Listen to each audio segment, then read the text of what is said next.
এনায়েত প্রভুবাদ আবার একটা ভিডিও বানিয়েছে। আমি ওটা কইছিলাম পলিটিক্স নিয়ে কসকসানি না করতে। ভারতীয় পণ্য বয়কট আন্দোলনের সময় ওর কুরকুরে নিয়ে উঠছিল। ব্যাপার না, বাতের রোগীদের যেমন আমাবস্যার পূর্ণিমা বাতের ব্যথা জায়গায় ওঠে, তেমনি প্রভুপাদের কিছু বিশেষ বিশেষ সময় কুরকুরে নিয়ে ওঠে। ওরা নিয়ে কিছু বলতাম না, কিন্তু একটা ভিডিও সারিছে, এটা নিয়ে কিছু না কইলেই না। মুশকিল হইলো কইছে বিএনপি নিয়ে। বিএনপির ডিফেন্ড করা তো আমার দায়িত্ব না, দায়ও না, আমি বিএনপি করিও না। কিন্তু বিএনপি ব্যাশিং এর নামে কোন শয়তানিটা শ্রী শ্রী এনায়েত প্রভুপাত করতেছে সেটা দেখায় দেওয়া দরকার, কারণ এটা দেশের জন্য জাতির জন্য জরুরি। আমি ওরে প্রভুপাত বলি কারণ ও হইতেছে বিজেপির বুয়েট শাখার সভাপতি। বাংলাদেশে বিজেপির পলিসি পার্সু করে, ঠিক যেভাবে ভারতীয় পণ্য বয়কটের সময় আমাদের পিছে লাগিয়েছিল, এখন বিএনপির পিছে লাগিয়েছে। তো এটা এখন বিএনপির পিছে লাগা হচ্ছে এখন বিজেপির পলিসি। মানে বিজেপি এখন জানে যে আওয়ামী লীগ আর তো আসবে না, কিন্তু বিএনপি যেন না আসে ক্ষমতা, এটাই হইতেছে বিজেপির পলিসি। ও যেটা বলতে চাচ্ছে সেটা হচ্ছে আওয়ামী লীগ খারাপ, অবশ্যই ঠিক আছে, বিএনপি একই রকম খারাপ। বিএনপি একই রকম খারাপ একটা দল, এই বিএনপিকে ক্ষমতা আসতে দেওয়া যাবে না, ফেয়ার এনাফ। তো প্রভুবাদ আওয়ামী লীগের আমলে আওয়ামী লীগের শাসন নিয়ে কি কথা কবে পারছিল আপনারাই বলেন? তখন কিন্তু গোয়ার গু শুকায় গুটা হয়ে গেছিল, সেই সাহস হয় নাই। এখন ওর পৌরুষ জেগে উঠছে, বিপ্লবী হয়েছে, এখন এসেছে বিপ্লবী সাজিতে। ওই সময় কি কি করেছিল আসেন দেখি।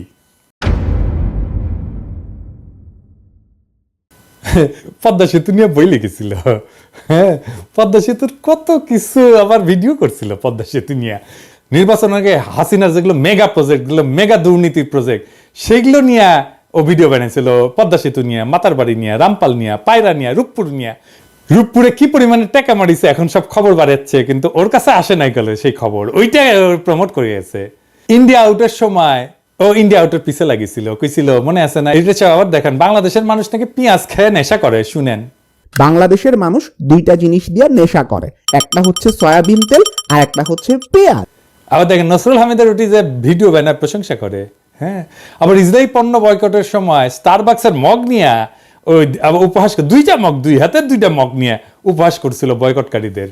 আজ এডিটর সাহেব দেখান তো 5ই আগস্টের আগের ভিডিওগুলো দেখান, এখানে টাইটেলগুলা, আর পরের ভিডিওগুলোর টাইটেলগুলো এটি দেখান। দেখেছেন? হ্যাঁ, বিপ্লবী পৌরুষ জায়গায় উঠেছে, বিপ্লবী হয়ে উঠেছে।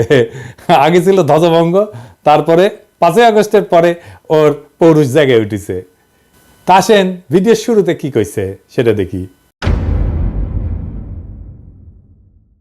5ই অগস্ট বিকাল থেকে বিএনপির বিভিন্ন লেভেল থেকে এই দাবি আসতে থাকে যে আগামী 3 মাসের মধ্যে আপনাকে নির্বাচন দিতে হবে। তো ও বিএনপির দোষ দিতেছে। বিএনপি কেন বাংলাদেশের বর্তমান অন্তর্বর্তীকালীন সরকারের কাছে নির্বাচন চাইছে? তো একটা গণতান্ত্রিক দল তো নিজের দেশের সরকারের কাছে সুষ্ঠু নির্বাচন চাইবে না? বিএনপি তো হাসিনার কাছেও চাইছে নির্বাচন নাকি? তো এনাদের ওই যে বাবার দেশ ভারতের কাছে যে ওর নেতা সজীব ওয়াজেদ জয় 90 দিনের মধ্যে বাংলাদেশে নির্বাচন করায় দেওয়ার দাবি করলো, সেটা এনাদের ভালো লাগছে না? হ্যাঁ, দেখেছেন? আসেন একে একে অন্য অভিযোগগুলো দেখি। ওই করছে যে মার্কিন দূতাবাসের সূত্র নাকি দাবি করেছে যে তারেক রহমান বিভিন্ন কনস্ট্রাকশন কোম্পানি আর প্রতিষ্ঠানের কাছে চাঁদা চাইছিল। শুনেন, মার্কিন দূতাবাসেরই আরেকটা সূত্র বলতেছে তারেক রহমান কোটি কোটি ডলারের অবৈধ সম্পদ সংগ্রহ করছেন। ঢাকায় আগে একজন মার্কিন রাষ্ট্রদূত ছিলেন যার নাম জেমস এফ মরিয়ার্টি। উনি বলতেছেন তারেক রহমান শুধুমাত্র যে মোনেম কনস্ট্রাকশনের মতন একটা লোকাল কোম্পানির কাছ থেকে ঘুষ খাইছেন এমন না, ওই কি মোনেম কনস্ট্রাকশন তারেক রহমানকে 4.5 লক্ষ মার্কিন ডলার ঘুষ দিছিল। আসল কাহিনী হচ্ছে মার্কিন দূতাবাস এরকম কোনো দাবি করে নাই। মার্কিন দূতাবাস তাদের কেবলে মানে যে সমস্ত কমিউনিকেশন পাঠায় আর কি, তার দেশে কোথায় কি আপডেট হচ্ছে এইগুলা লিখে পাঠায় এবং বিভিন্ন বিষয়ে ওয়াশিংটনে মতামত চায়। এরকম একটা কেবল যেটা পাঠানো হয়েছে 2008 সালের নভেম্বরে, সেখানে তারা লিখছিল যে বাংলাদেশের দুর্নীতি দমন কমিশন তারেক রহমানের বিরুদ্ধে বিভিন্ন অভিযোগ আনছে, যার মধ্যে আছে অমুক কনস্ট্রাকশন ফার্ম থেকে চাঁদা দাবি, তমুক প্রতিষ্ঠান থেকে চাঁদা দাবির অভিযোগ। এটা রিপোর্টিং, এইটা মার্কিন দূতাবাসের কোনো অভিযোগ না। একটা দাবিও কিন্তু মার্কিন দূতাবাস বা তাদের কোনো সূত্র করতেছে না। এই অভিযোগ আনছে মইনুল আহমেদের সরকারের দুর্নীতি দমন কমিশন, যারা তখন -2 ফর্মুলা বাস্তবায়নে ব্যস্ত, আর আমেরিকা দূতাবাস সেই মামলাগুলোর বর্ণনা করতেছে, আর কিছু না। কিন্তু এই মামলাগুলো কিভাবে হয়েছে সেটা একটা বর্ণনা কিন্তু আছে মহিউদ্দিন আহমেদের বই 1/11-তে। এই মামলাগুলো হয়েছিল সরাসরি মইনুল আহমেদের নির্দেশে, যদিও তখনকার এনবিআর বা দুদক কেউই তারেক রহমানের বিরুদ্ধে কিছুই পায় নাই। বইয়ের 274 পৃষ্ঠাতে মহিউদ্দিন আহমেদ যখন তৎকালীন এনবিআর এর শীর্ষ কর্মকর্তাকে তারেক রহমানের মামলাগুলোর ব্যাপারে জিজ্ঞেস করছে, উনি উত্তর দিচ্ছেন, কি বলতেছেন, তাদের বিরুদ্ধে তো কোনো মেজর কেস পাওয়া যায়নি, যেমন তারেকের তো কোনো কিছু প্রমাণিত হয় নাই, তার তো কিছু পাই নাই বলতে গেলে, দেখেছেন। এবং এই 1/11 বইতে খুব বিস্তারিতভাবে লেখা আছে কিভাবে মইনুল আহমেদ বাধ্য করছিল এই সমস্ত মামলা দিতে। এবং আমরা সবাই জানি যে কিভাবে তখন ব্যবসায়ীদের তুলে নিয়ে বিভিন্ন রাজনীতিবিদদের বিরুদ্ধে মামলা করতে বাধ্য করা হইতো।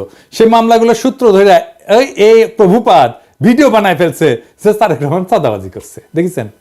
মানে মানুষের তো ইন্টেলেকচুয়াল একটা অনেস্টি থাকবে। উনাকে আবার ছাত্র পড়ায় বুয়েটে, ছাত্র কি শিখবে ওর কাছ থেকে? ছাত্র সাবজেক্ট কি শিখবে জানি না, কিন্তু নৈতিকতা তো শিখবে না ওর কাছ থেকে। এখন প্রশ্ন হইতেছে যে মামলাগুলো হইলো গত 17 বছর, এই চাঁদাবাজি মামলার অগ্রগতি কি? গোড়ার ডিম, শূন্য। এটা চাঁদাবাজির মামলাও হাসিনা গত 17 বছরে কোনো আদালতে প্রমাণ করতে পারে নাই, এমনকি কোনো বিবাদী এই সমস্ত ভুয়া মামলা চালাইতেও চায় নাই। তো প্রভুবাদ কোত্থেকে পাইলো এগুলা? দেখেছেন কিরকম জাউরা, কিরকম জাউরা। এনায়েতের ভিডিওতে আমিন আহমেদ ভুইয়া নামে এক ব্যবসায়ীর কথা বলছে, যাকে নাকি তারেক রহমান হুমকি দিছিল চাঁদার জন্য। অথচ আমিন আহমেদ ভুইয়া নিজেই দাবি করছে যে তাকে জোর কইরা তারেক রহমানের বিরুদ্ধে মামলা করানো হয়েছিল। তো এডিটর সাহেব আগে দেখান প্রভুপাত কি কইছে। এই তারেক রহমান আল আমিন কনস্ট্রাকশনের মালিক আমিন আহমেদকে হুমকি দিছেন, তুমি যদি আমাকে $1.5 লক্ষ না দাও তাহলে তোমার কোম্পানি আমি বন্ধ করে দিব। তারপরে দেখান আমিন আহমেদ ভুইয়া কি কইছে। কারণ একটা ইস্তেদি বিষয় মামলাটি দেখুন বর্তমানে রাষ্ট্র বনাম তারেক রহমান সাহেব। আমি নিজে যদি উদ্যোগ হয়ে মামলা করতাম তাহলে তো মামলা চালুই থাকতো।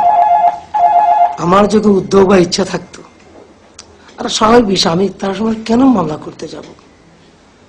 উনি তো আমার দলের সিনিয়র যুগ্ম মহাসচিব, উনি নমিনেশন দিয়েছে, আমার সাথে রাজনীতি করি।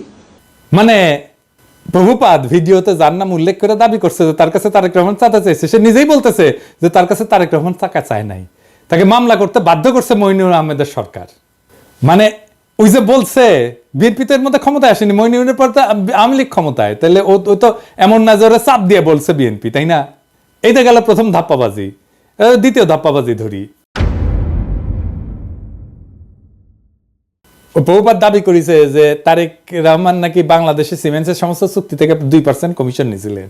থার্ড এক্সাম্পল সিমেন্স থেকে এই তারেক রহমান এবং তার ভাই আরাফাত রহমান কোকো ঘুষ নিছেন বলে কিন্তু অভিযোগ আছে। একজন প্রত্যক্ষ সাক্ষী জানাইতেছেন বাংলাদেশে সিমেন্সের যত চুক্তি হইতো তার থেকে প্রায় 2% কমিশন এই তারেক রহমান নিতেন।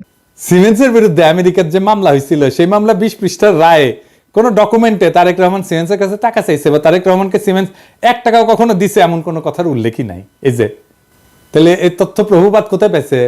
হ্যাঁ, আওয়ামী লীগ দিছে ওরে, ইন্ডিয়া দিছে ওরে, বুঝছাও। আচ্ছা, এরপরের ঘটনা আর এটা ইন্টারেস্টিং, কারণ এটা থেকে আরো পরিষ্কার হয়ে যাবে যে এই প্রভুপাদের বেসিকই ক্লিয়ার না।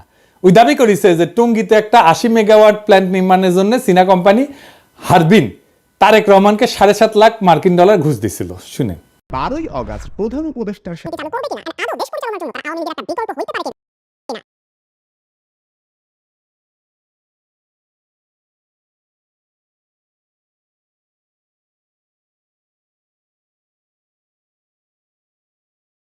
আসল কথা হচ্ছে হারবিন একটা টেন্ডার প্রক্রিয়াতে সর্বনিম্ন বিডার হিসেবে 2002 সালে মনোনীত হয়েছিল। এই দরপত্র নিয়ে কোনো মামলা হয়নি কখনোই। তাই হারবিনকে কাজ দিতে তারেক রহমান ঘুষ নিছিল দাবি ভুয়া, কারণ যার টেন্ডার সর্বনিম্ন হয় সে তো এমনি কাজ পাবে। মামলাটা আসলে কি ছিল? মামলাটা ছিল হারবিন এবং তাদের বাংলাদেশের পার্টনার নির্মাণ কনস্ট্রাকশনের টঙ্গীর বেসিক শিল্পনগরীতে যে পাওয়ার প্ল্যান্ট বানানোর কাজ পায় সেটার ওয়ার্ক অর্ডার নিয়ে। খাদিজা বেগম গিয়াসউদ্দিন আল মামুনকে দিয়ে পাওয়ার প্ল্যান্টের ওয়ার্ক অর্ডারটা তাড়াতাড়ি বের করে আনে। তো এটা কনসালটেন্সি ফি হিসাবে কিছু টাকা দিছিল বলে খাদিজা বেগম নিজে দাবি করছে আদালতে। খাদিজা বেগম পুরা মামলা কোথাও বলেন নাই যে এই টাকা তারেক রহমান খাদিজা বেগমের কাছে চাইছে বা দিতে বাধ্য করছে। তাই 2013 সালে এই মামলায় তারেক রহমানের নাম ছিল, কিন্তু তারেক রহমানকে খালাস দেয় আদালত। মানে হাসিনার আমলে তারেক রহমান আদালত থেকে খালাস পায়, হাসিনার আমলে। কিন্তু যে বিচারক খালাস দেয় সে আবার খালাসের রায় দিয়ে দেশে থাকতে পারে নাই, তারা এসকে সিনহার মতো দেশ ছাড়া করে বাধ্য করা। উনি মানে ফিনল্যান্ডে আছেন। এরপর প্রভুপাদ দাবি করেছে যে তারেক রহমান নাকি বসুন্ধরা গ্রুপের কাছ থেকে 21 কোটি টাকা নিয়েছিল একটা মামলার বিচার প্রভাবিত করতে। বসুন্ধরা গ্রুপের মালিকের একজন ছেলে আছে, নাম হচ্ছে শাফিয়াত সোবহান স্থানভীর। ইনি কিন্তু আনভীরেরই ভাই। আর বিরুদ্ধেও একটা খুনের মামলার বিচার প্রভাবিত করতেও তারেক রহমান 21 কোটি টাকা নিয়েছিলেন বলে অভিযোগ আছে। এই গল্পটা তখন ডিজিএফআই বানায় পেপারগুলোকে খাওয়াইছিল, যেটা 2016 সালে ডেইলি স্টারের মাহফুজ আনাম নিজেই স্বীকার করছে। সে বলছে ডিজিএফআই বানানো গল্প ছাপানোতে তার ব্যাড এডিটোরিয়াল জাজমেন্ট ছিল। ভুয়া গল্পটা হাসিনার ইন্ডিয়ার দালাল এনায়েত আজকে ওই জেনজিদের খাওয়াইতে আসছে, কোনো ধরনের রিসার্চ না কইরাই কিরকম জাউরা দেখেন। আকবর সোবহান সাহেবের ছেলেকে বাঁচানোর জন্য তারেক জিয়া এত কোটি টাকা দিচ্ছে, একদম ফিগারটা সব উল্লেখ ছিল, 50 কোটি টাকা দিচ্ছে। এটা খুব সুন্দর। তুমি প্রথমে তোমাকে বলতে হবে ডেইলি স্টারে ছাপা হয় না, শুধু প্রত্যেকটা কাগজে লিড করেছেন এটা। না প্রত্যেকটা, আই ডোন্ট রিমেম্বার দ্যাট। না আমার মনে আছে না, এই প্রত্যেকটা কাগজে ওটা ছেপেছে। আমি মনে করি যে আমার সাংবাদিকতার সময়ে ওই সময়ে ডিজিএফআই এর দেওয়া নিউজ আনসাবস্টেন্টেটেড, আমি যেটা ইন্ডিপেন্ডেন্টলি প্রমাণ করতে পারি নাই, ওটা আমি লিখেছি, ইন্ডিপেন্ডেন্টলি ভেরিফাই করতে পারছি না। কিন্তু তুমি যদি আমাকে জিজ্ঞেস করো আমার সাংবাদিক জীবনে, এডিটরের জীবনে ওটা হচ্ছে একটা বিরাট ভুল। আমি ভুল করেছি। ওই সময় ডিজিএফআই এর দেওয়া নিউজ আমার ছাপানো উচিত হয়নি। ইট ওয়াজ এ ব্যাড এডিটোরিয়াল জাজমেন্ট। আমি অপকটে স্বীকার করি। কিন্তু ঘটনা হচ্ছে যে যতগুলো দুর্নীতির অভিযোগ আনছে তারেক রহমানের বিরুদ্ধে, সবগুলো 111 সরকার, এবং 111 তো আপনারা জানেন এটা ইন্ডিয়ার সরকার ছিল, তাই না? এই 111 সরকার ইন্ডিয়া হাতে বাংলাদেশকে তুলে দেয়। এই যে ওই সময় 111 ডিজিএফআই মানে যারা আসলে ইন্ডিয়ার বানানো জিনিস, বানানো তরকারি খাওয়াইছিল, সেই জিনিসটা খাওয়াইতেছে প্রভুপাদ আইসকা জেনজিদের। এবার আসেন খাম্বানিয়া মিথ্যাচারের আলাপটা করি। ওই 111 সরকারের সময় খাম্বা দুর্নীতি সহ বিদ্যুৎ খাতের দুর্নীতি তদন্তে ওরিব ইউনিভার্সিটি বুয়েটের সাবেক ভিসি আব্দুল মতিন পাটোয়ারির নেতৃত্বে একটা তদন্ত কমিটি তৈরি করা হয়েছিল। সেই রিপোর্টটা পর্যন্ত এখনো প্রকাশ হয়নি। খোঁজ নিয়ে জানা যায় যে এই সময় 100 কোটি টাকা মূল্যের খুঁটি সংগ্রহ করছে এরকম 4টা প্রতিষ্ঠান ছিল। এর মধ্যে 3টেই ছিল আওয়ামী লীগ সমর্থিত ঠিকাদারি প্রতিষ্ঠান। এই 5 বছরে আরইবির মোট খুঁটির বেশিরভাগ সরবরাহ করে আওয়ামী লীগ সরকারের সমর্থক ব্যবসায়ী কাজী শাহাদ আহমেদের মালিকানাধীন জেমকম গ্রুপের 5টা প্রতিষ্ঠান। এই গ্রুপ একাই 511 কোটি 30 লাখ টাকার কাজ পায়। এছাড়া আওয়ামী লীগ সরকারের সময় আরইবির খুঁটির পুরাটাই যোগান দেয় এই প্রতিষ্ঠান। 2002 থেকে 2003 সাল বিএনপি সমর্থিত ঠিকাদারদের ছোট ছোট আরো কয়েকটা প্রতিষ্ঠান কাজ পেলেও 100 কোটি টাকার মতো কাজ করছে গিয়াসউদ্দিন আল মামুনের মালিকানাধীন খাম্বা গ্রুপের 2টা প্রতিষ্ঠান। তবে জোট সরকারের 5 বছরের প্রথম 1 বছর এই প্রতিষ্ঠান কিন্তু কোনো কাজ পায়নি। জোট সরকারের 5 বছরে আরইবির লাইন অধিগ্রহণের আওতায় মোট 879 কোটি 31 লাখ 22 হাজার টাকার কংক্রিট খুঁটি কেনা হয়। এর মধ্যে জেমকন গ্রুপের 5টা প্রতিষ্ঠান খুঁটি সরবরাহ করে 511 কোটি 30 লাখ টাকার, কনফিডেন্স গ্রুপ সরবরাহ করে 119 কোটি 79 লাখ টাকার খুঁটি, খাম্বা গ্রুপের 2টা প্রতিষ্ঠান সরবরাহ করে 102 কোটি 10 লাখ টাকার খুঁটি। এবার এই যে সে পাশে লেখেন তো, কন্টেক্ট গ্রুপ সরবরাহ করে 85 কোটি 4 লাখ টাকার। এছাড়া টেস্কো পাওয়ার লিমিটেড 24 কোটি, রয়্যাল গ্রিন 13 কোটি, লুমেক রুম্বার 20 কোটি ও এবং অন্য একটা প্রতিষ্ঠান নাম ভুলে গেছি 25 লাখ টাকার একটা খুঁটি সরবরাহ করে। 2003-4 সালে আরইবির মোট খাম্বা কেনে 214 কোটি টাকার। এর মধ্যে জেমকন 104 কোটি, মানে অর্ধেকেরই। খাম্বা 41 কোটি, কনফিডেন্স 31 কোটি, কন্টেক্ট 26 কোটি, টেস্কো পাওয়ার 20 কোটি, রয়্যাল গ্রিন 5 কোটি টাকার কাজ পায়। 2004-5 সালে আরইবির মোট খুঁটি কেনে 194 কোটি টাকা। এর মধ্যে জেমকন 87 কোটি টাকা, খাম্বা মাত্র 29 কোটি, কনফিডেন্স 27 কোটি, কন্টেক্ট 21 কোটি, রয়্যাল গ্রিন 5 কোটি টাকা, অন্য একটা কোম্পানি 2 কোটি টাকার কাজ পায়। 2005-6 সালে 127 কোটি টাকা কাজের মধ্যে জেমকন 68 কোটি, খাম্বা 25 কোটি, কনফিডেন্স 25 কোটি, কন্টেক্ট 11 কোটি, রয়্যাল গ্রিন 2 কোটি টাকার কাজ পায়। তাহলে দেখা যাচ্ছে খাম্বার সাথে দুর্নীতিতে ওতপ্রোতভাবে জড়িত ছিল আওয়ামীপন্থী ব্যবসায়ী কাজী শাহাদের জেমকন গ্রুপ, তাই না? হিসাবটা কি বলে? হিসাব তো পাক্কা হিসাব, আপনি নিয়ে আসতে পারেন, এখনো নিয়ে আসতে পারেন, এইসব তো সরকারের কাছেই আছে। তো খাম্বা কি প্রভুপাত পাশায় ঢুকাইছে? হ্যাঁ, খাম্বা বেচলো আওয়ামী লীগ আর প্রভুপাতের পশ্চাতে ঢুকলো বিএনপির খাম্বা। হ্যাঁ, এবার আসেন জিয়া অরফানেজ ট্রাস্ট নিয়ে কথা কই। 6 number example, Zia orphanage trust fund আছে যেখানে এতিমদের জন্য টাকা আসে। ওই ফান্ডের অ্যাকাউন্ট থেকেও 2 কোটি টাকা হাতে আনেন এই তারেক রহমান। উনি তার নিজ শহর বগুড়াতে একটা জমি কেনার জন্য এই ট্রাস্টের তহবিলের টাকা ইউজ করে। ওই দাবি করেছে যে জিয়া অরফানেজ ট্রাস্ট ফান্ডের অ্যাকাউন্ট থেকে 2 কোটি টাকা হাতায় নিয়ে তারেক রহমান বগুড়া একটা জমি কিনছিল। সত্য ঘটনা হচ্ছে তারেক রহমান কোনো টাকা হাতায় নিয়ে জমি কেনে নাই, এই জমি কেনা হয়েছিল জিয়া অরফানেজ ট্রাস্টের নামে। দেখেন, যেটাই মামলার রায় বলা আছে, তারেক রহমান অরফানেজ ট্রাস্টের টাকায় নিজের নামে কোনো জমি কেনে নাই, এটা হাসিনার আদালতও বলে নাই, কোনোদিন দাবিও করে নাই, কিন্তু হাসিনা আর ইন্ডিয়ার দালাল এনায়েত প্রভুপাদ দাবি করেছে। এবার আসেন রাজনৈতিক ষড়যন্ত্র নিয়ে আলাপ করি। দ্বিতীয় এক্সাম্পল, 10 ট্রাক অস্ত্র। বাংলাদেশের ইতিহাসে সর্ববৃহৎ অস্ত্র আর গোলা বারুদের চালান আটক করা হয় 2004 সালের 1 এপ্রিল রাতে। তো প্রভুপাদ হঠাৎ কইরা দুর্নীতি বিশেষজ্ঞ থেকে রাজনৈতিক ষড়যন্ত্র বিশেষজ্ঞ হয়ে গেল, ব্যাখ্যা করতে আসছে 10 ট্রাক অস্ত্র মামলা নিয়ে। তো 10 ট্রাক অস্ত্র মামলার ব্যাপারে আমাদের প্রভুপাদের দেখা যাচ্ছে যে আমাদের দেশের মানুষের উপরে ভরসা কম, তাই সব সূত্র হচ্ছে ভারতীয় গোয়েন্দারা, যারা 10 ট্রাক অস্ত্রের দোষ চাপায় বাংলাদেশকে বিপদে ফেলতে বদ্ধপরিকর ছিল। এখানে যদি বিএনপির কোনো ভুল থাকে, তাহলে কি বর্তমান অন্তর্বর্তীকালীন সরকারের প্রধান উপদেষ্টা ডক্টর ইউনূসকে একইভাবে দোষারোপ করা যাবে না?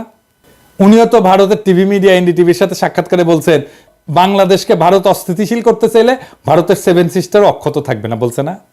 তাইলে ভারতকে চাপে রাখার ব্যাপারে পররাষ্ট্রনীতি কি বিএনপির ভুল ছিল?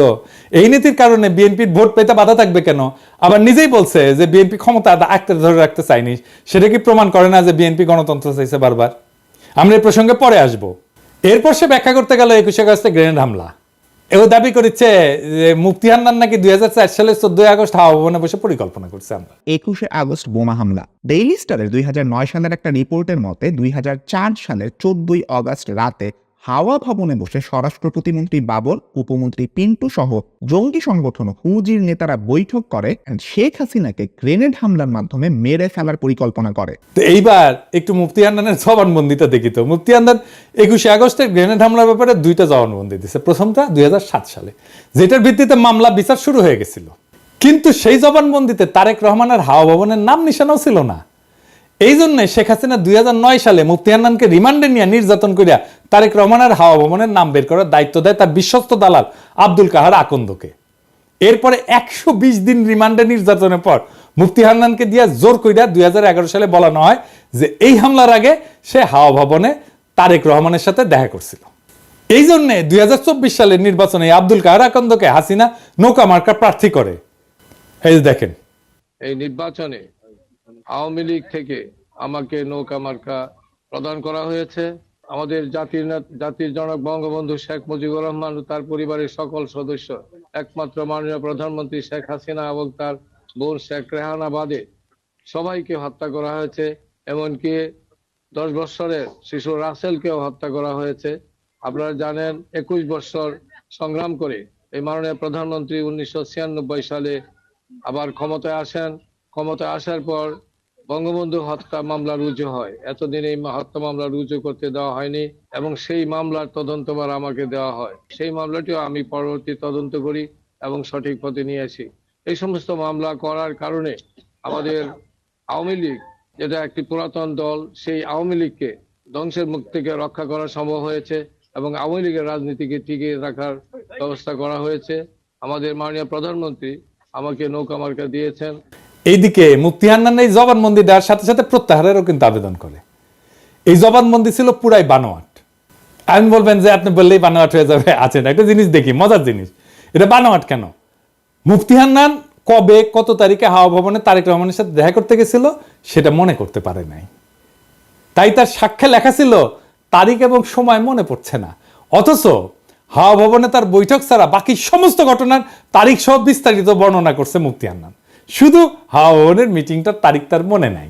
এখন আসেন একটা আদালত কিভাবে কাজ করে বোঝায়, কারণ হাসিনার আর মোদির ঘেটুপুত্র এনায়েত প্রভুপাদ আবার এগুলো বুঝবে না। আদালতে একটা মামলা যাওয়ার আগে পুলিশ তদন্ত করে এবার সম্ভাব্য দায়ী ব্যক্তিদের নামে চার্জশিট দেয়। এরপর আদালত এই চার্জশিট গ্রহণ করে বিচার শুরু করে। বিচারে বাদী এবং বিবাদী পক্ষ তাদের পক্ষে সাক্ষী হাজির করে। এছাড়া আসামিদেরকেও হাজির করা হয়। সবাইকে দুই পক্ষের আইনজীবীরা জেরা করে, মানে বিভিন্ন প্রশ্ন জিজ্ঞেস করে ঘটনার সত্যতা নির্ধারণের চেষ্টা করে। এই জেরার পর সবার যুক্তি তর্ক শুনে আদালত রায় দেয়। এখন খালি মুফতি হান্নান কেন, তার বাপও যদি জবানবন্দি দেয় যে তার 21 আগস্টে বোম মারছে তারেক রহমানের কথা, কিন্তু আদালতের জেরায় যদি প্রমাণ হয় তাদের দাবি মিথ্যা, তারা খালাস পেয়ে যাবে। আর যদি তাদের জেরা করার কোনো সুযোগই দেওয়া না হয়, সেটা হচ্ছে একটা ক্যাঙ্গারু কোর্ট, যেখানে কোনো সুষ্ঠু বিচার হয় না। তাহলে যেখানে 21শে আগস্টের এই পুরা মামলায় মুফতি হান্নানের জবানবন্দির উপর তৈরি, সেই মুফতি হান্নানকে এই মামলায় জেরারই সুযোগ দেওয়া হয় নাই, বুঝছেন? জেরা করার ঠিক আগে মুফতি হান্নানকে ফাঁসিতে ঝুলায় খুন করে শেখ হাসিনা, যেন এই ঘটনার পিছনের সত্য সামনে না আসে। বুঝছেন তো কি রকম ক্যাঙ্গারু কোর্ট, কি আদালত, কি রায়, কি বিচার হয়েছে? মুফতি হান্নানের জবানবন্দি ছাড়া এই মামলার বিচারিক প্রক্রিয়াতে কেউ দাবি করে নাই যে হাওয়া ভবনে কোনো মিটিং হয়েছিল, যেখানে এই হামলার সিদ্ধান্ত নেওয়া হয়েছিল। আর মুফতি হান্নানকে অকথ্য নির্যাতন করে একটা জবানবন্দি আদার করলে সে জবানবন্দির কোথাও এই মিটিং এর তারিখের উল্লেখ নাই, আগে বলছি। কিন্তু হাসিনার দালাল, ইন্ডিয়ার দালাল এনায়েত প্রভুপাত জেনে গেছে যে মিটিং ঠিক 14ই আগস্ট হয়েছিল। শুনেন, ডেইলি স্টারের 2009 সালের একটা রিপোর্টের মতে 2004 সালের 14ই অগস্ট রাতে হাওয়া ভবনে বসে স্বরাষ্ট্র প্রতিমন্ত্রী বাবর, উপমন্ত্রী পিন্টু সহ জঙ্গি সংগঠন হুজির নেতারা বৈঠক করে and শেখ হাসিনাকে গ্রেনেড হামলার মাধ্যমে মেরে ফেলার পরিকল্পনা করে। কই পেয়েছে? প্রমাণ দেখাতে পারবো? ওকে বলবেন প্রমাণ দেখাইতে। মানে যে হামলা করছে সে মনে করতে পারতেছে না কবে হয়েছে মিটিং, আর এনায়েত প্রভুপাত যাই না বসে আছে। বাবা, কঠিন তালেবর। দেখেছেন, অপরাধী সব জায়গায় তার অপরাধের চিহ্ন রেখা যায়। মিটিং এর তারিখটা এখানে কেন গুরুত্বপূর্ণ এটা বোঝা দরকার। মিটিং এ যারা উপস্থিত ছিল তারা সবাই রাষ্ট্রের গুরুত্বপূর্ণ ব্যক্তি, 2 জন এমপি, গোয়েন্দা বাহিনী প্রধান, তারেক রহমান নিজে। তো এত গুরুত্বপূর্ণ মানুষ যাদের প্রত্যেকের সাথে তো অনেক লোক থাকে, তাই না? তাদের এপিএস থাকে, বডিগার্ড থাকে, ড্রাইভার থাকে, আরো অনেক স্টাফ থাকে তাদের সাথে। কিন্তু কেউ কিন্তু একা না, আমাদের মতো না, সাধারণ মানুষ না। তাদের প্রত্যেকটা মিটিং এর শিডিউল থাকে, যেগুলো তার পিএসরা ম্যানেজ করে, এবং অনেকের সাথে মিডিয়ার লোকজনও থাকে তো সার্বক্ষণিক, তাই না? এখানে তো দেখবে কোথায় যাচ্ছে, কি করতেছে, সব জায়গায় মিডিয়ার লোকজন থাকবে। তাই রাষ্ট্রীয় দায়িত্বপ্রাপ্ত কোনো গুরুত্বপূর্ণ ব্যক্তি কোনো নির্দিষ্ট তারিখে মুফতি হান্নানের যদি উল্লেখ করতো, তাহলে বের করে ফেলা যেত যে গুরুত্বপূর্ণ ব্যক্তিরা সেদিন হাওয়া ভবনে ছিলেন না, এই পুরো মামলায় ডিসমিস হয়ে যেত। তাই সরকারি এই বানোয়াট জবানবন্দিতে জোর করে মুফতি হান্নানকে দিয়ে দেখায়, যেখানে যখনই তারিখের কথা আসছে তখন মুফতি হান্নানকে বলতে হয়েছে যে তারিখ আর সময় মনে নাই। এই এমপি, এতগুলো এমপি, 2 জন এমপি, স্বরাষ্ট্রমন্ত্রী, তারপরে তারেক রহমান, এতগুলো লোকের একটা দিন হাওয়া ভবনে গেছে, ওইটা বাইর করা যাবেই যাবে যদি এটা ঘটে থাকে সত্যি সত্যি। কিন্তু এত বুদ্ধি ওর মাথার থাকলে তো ওর তার ইন্ডিয়ার দালালি করতে হয় না, হাসিনারও দালালি করতে হয় না। এরপরে প্রভুপাত দাবি করছে যে বিএনপি নেতারা নাকি বাংলা ভাইয়ের জেএমবিকে পৃষ্ঠপোষকতা করছে। বিএনপি জামায়াত জোট সরকার জঙ্গি গোষ্ঠীকে তোষণ করত, তাদেরকে পালতো এন্ড পরে নিজেদের কাজেও ব্যবহার করছে। তার সোর্সকে জানেন? নূর মোহাম্মদ কিশোরগঞ্জ থেকে নৌকা মার্কা নিয়ে ভোট ডাকাতি করে যে তা আওয়ামী লীগের সাবেক সংসদ সদস্য। এই লোক নিজেই ছিল বাংলা ভাইদের দোসর। আলী রিয়াজের যে Islamic militancy Bangladesh complex web, এই বইয়ের 52 পৃষ্ঠায় উল্লেখ আছে নূর মোহাম্মদ 2004 সালে রাজশাহী রেঞ্জের ডিআইজি হিসেবে গণমাধ্যমকে বলছিল যে বাংলা ভাই এবং তার বাহিনী বামপন্থী সরবরাহদের ধরতে সাহায্য করছে, এবং তিনি নিজেই স্থানীয় পুলিশ বাহিনীকে নির্দেশ দিয়েছেন তাদের সহায়তা করতে। তাহলে দেখেন বাংলা ভাই আসলে কারা সাহায্য করছে। তো এইসব কইরা বিএনপিকে বিপদে ফেলে আওয়ামী লীগের নমিনেশন যেটা ভোট ডাকাতকে সূত্র ধরে এনায়েত প্রভুপাত বলতেছে যে বিএনপির নেতারা নাকি জঙ্গিদের পৃষ্ঠপোষকতা দিচ্ছে। তবে এটা সত্য যে জেএমবির এই ঘটনা বিএনপির ক্ষমতা হারানোর কারণ। কিভাবে এটা একটু দেখি। একটা রাষ্ট্রে বল প্রয়োগের একচেটিয়া কর্তৃত্ব থাকে আর কারণ না, রাষ্ট্রের কাছে। এই কর্তৃত্ব আর কারো কাছে চলে গেলে বল প্রয়োগের দ্বিতীয়, তৃতীয়, চতুর্থ যদি জিনিস তৈরি হয়ে যায় তাহলে রাষ্ট্র ক্ষমতাহীন হয়ে যায়। হাসিনার পুলিশ আমাদের মারবে, এটাই নিয়ম। যতদিন আমাদের একচেটিয়া ভাবে মারতে পারবে ততদিনই হাসিনার ক্ষমতা। আমরা যখন ঠোলা মেয়েরা ঝুলে রাখতে পারলাম না তখনই হাসিনা পলাইলো, বুঝছেন? তা খালেদা জিয়া সরকার ক্ষমতায়, যেখানে বাংলা ভাই প্যারালাল একটা বল প্রয়োগ করে, তাহলে খালেদা জিয়ার ক্ষমতা কোথায় থাকে? থাকে না তো। রাষ্ট্রের 2টা ক্ষমতা থাকে না, এক বনে 2 বাঘ থাকে না, এক বনে একটাই বাঘ থাকে। আমরা বাঘ হয়ে উঠতে পারছিলাম জন্যই হাসিনা পলাইছে, বুঝছাও?